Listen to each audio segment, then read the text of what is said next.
Parce qu'aujourd'hui, à Kinshasa, vous pouvez parcourir tout le 4 coins de Kinshasa. Vous chercherez le panneau de Katumbi, vous ne le trouverez pas. Il n'y en a pas assez. C'est à compter. Je ne pense pas qu'ici à Kinshasa, Katumbi a 10 panneaux. 10 panneaux. Non, je ne pense pas. Vous pouvez chercher le panneau de Ndokombuzitu. Il n'y en a pas. Il n'y en a pas. Le panneau de Fayulu. Il n'y en a pas. Le panneau de Komukwege. Il n'y en a pas, pratiquement. Il n'y en a pas. Après, qui s'agit d'un panneau publicitaire pour combattre campagne? Je ne pense pas. Je ne pense pas. Azangi ba moyen pour un panneau publicitaire? Je ne pense pas. Mais qu'est-ce qui fait que les candidats présidents de la République, dans la plupart des cas, sont de plus en plus invisibles? La réponse, elle est simple. C'est parce qu'ils n'ont pas préparé les élections. Ils n'ont pas préparé les élections. On va dire conciliabule. Ils sont dans le complot politique. Ils sont dans le calcul politique. Ils calculent tout sauf le calcul électoral. Le seul candidat qui bat conséquemment campagne, c'est le candidat Félix Antoine Tshisekedi Tshilombo. Ça, c'est une évidence et on ne peut pas discuter sur les évidences. C'est le candidat Tshisekedi. Le seul candidat qui a le slogan de campagne, le concept électoraux, c'est le candidat Tshisekedi. Aujourd'hui, je voudrais quand même m'adresser à toute l'équipe qui accompagne le candidat Katumbi. Bon, permettez-moi de parler de Katumbi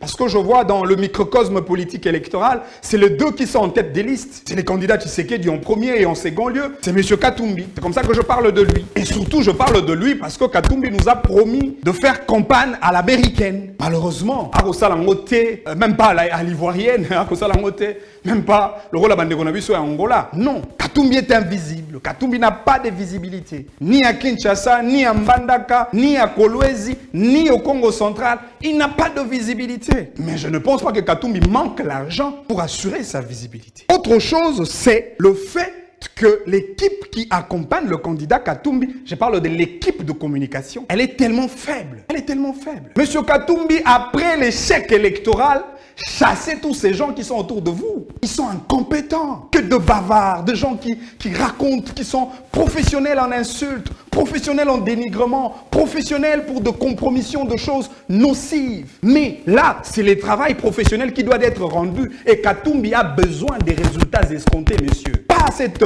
bourde communicationnelle que vous faites. C'est trop sale, c'est honteux. Monsieur Katumbi, chassez tous ces gens-là. Ils n'ont pas la maîtrise de la communication politique dans un contexte électoral. Comment vous que des campagnes sans un slogan de campagne, sans avoir excité l'esprit collectif? Le seul concept que le candidat Katumbi a utilisé est un concept de VAR vidéo.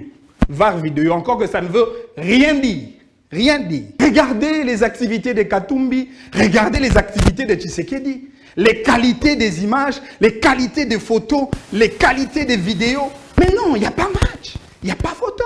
Les teams Tshisekedi, les teams Fachiva, c'est des gens qui travaillent avec une abnégation légendaire. À la minute qui suit une activité de M. Tshisekedi, les photos s'en suivent. Et c'est des photos traitées avec des écrits pour contextualiser l'activité qui vient de se passer. C'est ça le travail. Et Tshisekedi a diversifié ses stratégies de communication. Tshisekedi a plusieurs stratégies de communication pendant la campagne électorale. C'est en cela que je voudrais vraiment saluer le président de la République, le communicateur en chef, que j'ai l'impression que M. Tshisekedi est fort en communication. C'est moi qui le dis parce que moi je suis un communicant. Je ne suis pas un communicant parleur à la télévision, non. Je suis un communicant concepteur de stratégies communicationnelles.